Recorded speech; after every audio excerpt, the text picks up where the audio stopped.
Ito po yung National Road or Provincial Road, kung ano man po ang tawag ninyo. Ayan, malapit lang. O, ito po yung right of way. Ayan. O, ayan. Dati po sa may-ari pa yan. Kaya lang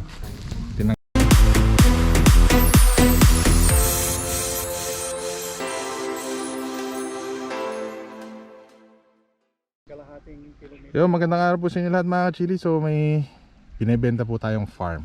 Ayan, kita nyo ba yan? Diba? Ang init. Nandito tayo sa Pangasinan, sa may Bugalyon, malapit sa Lingayen at Aguilar. Aguilar, ayan, yun po yung may-ari, oh. Ayan. Kasama ko sila. So magsisimula po tayo. Ayan, yung nakikita nyo parang talahib na yan, hanggang yan, sa dinadaanan ng ano na yan, ng mga puno. At ito pong mga bakod-bakod na yan. Ayan, yan po yung boundary ng lupa, ano. Dapat po talaga 1 hektarya to eh. Kaso yung pong gilid na yan kinuha na po ng gobyerno para gawing right of way. May plano na po dyan, talagang right of way yan, ano, hanggang doon. So bali ang naging sukat na lang po nito is 9,961. Kulang ng 31 square meter. Ayan. So iikot ko lang kayo kahit nakitang-kita nyo naman na walang masyadong tanim. Hindi na ho tinataniman, ano, nung may-ari kasi sila sir at saka sila madam pinababalik na po ng mga anak niya sa Amerika. Ayan. So hindi na po nila tinaniman, pero tingnan nyo po yung kapitbahay nilang ano, mayroong mga mais. Yan pa yung kabila, mais. So ito palay. Ayan, katabi na yan, mga pitak na yan. Hindi na po nila tinaniman kasi ayaw na rin talaga ng mga anak ni sir and ma'am. At pinababalik na po sila sa may San Francisco, ano. Sana all. Ayan. So mamaya ipapakita ko rin sa inyo or videohan ko yung ano nito, yung dulo nito, ano. So yung pong mga taga Pangasinan dyan na may gusto, o mga kababayan natin na magkaroon ng farm, pwede nyo po itong gawing residential kung gusto ninyo. Kasi ito po 200 meters away lang sa ano, nilakad lang ho namin to sa may National Road. Sobrang lapit lang po.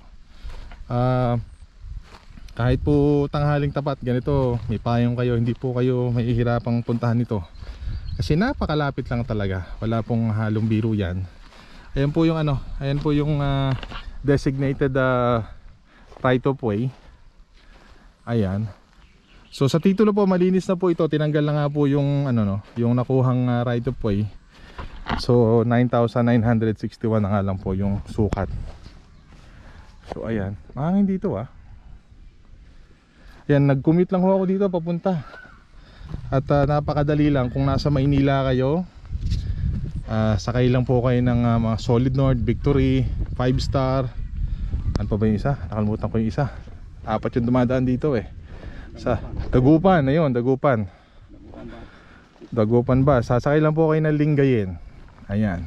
At sabihin nyo lang is Bugalyon, Umanday. Ayan, Umanday National High School. Ayan po yung National High School, yung puting ano. Diyan lang po ako bumaba. At ito na. Dahil po galing akong Pampanga, sa may Dao ako sumakay. Yan po. Ganun lang po kabilis. Ayan Ayan, hanggang dyan. 1 hektarya nga po ito. Magandang makabili dito, developer. Yung po kasing dati meron pong ano na nito meron na pong kausap si sir. Kaso na COVID. Ibalak niya po sanang gawing ano to, parang isa-subdivide tas ibebenta ng aparte. Kasi nga po ayun yung napakalapit sa mga residential ano. Yun po yung balak sana. Kaso nabalitaan po ni owner na COVID po yung may-ari, ay yung potential buyer. And alam nyo na kung ano sumunod na nangyari. So yan po yung ating farm lot na super lapit sa National Road. Pwede nyo pong ipa-convert as a residential and then ibenta nyo ng ano, ibenta nyo ng tawag dito, subdivided lot. Kikita po kayo, ano, or as it is na, gawin nyo na pong ano, dito tayo dumaan, gawin nyo uling farm. kung gusto ninyo. So kung mahilig po kayong mag-farming, ayan oh. Dahil may mga kapitbahay din kayo, hindi nyo naman po ma-feel na alone naman kayo. O ito po yung right of way. Ayan. O ayan. Dati po sa may-ari pa yan. Kaya lang tinanggal na nga po saan niya. Ayan yung right of way, designated. Ayan yung mga neighborhood. So ayun po. So magkano po ba yung ating price ng farm lot na to dito sa may Bugalyon, Pangasinan? Nasa 10 million po and negotiable.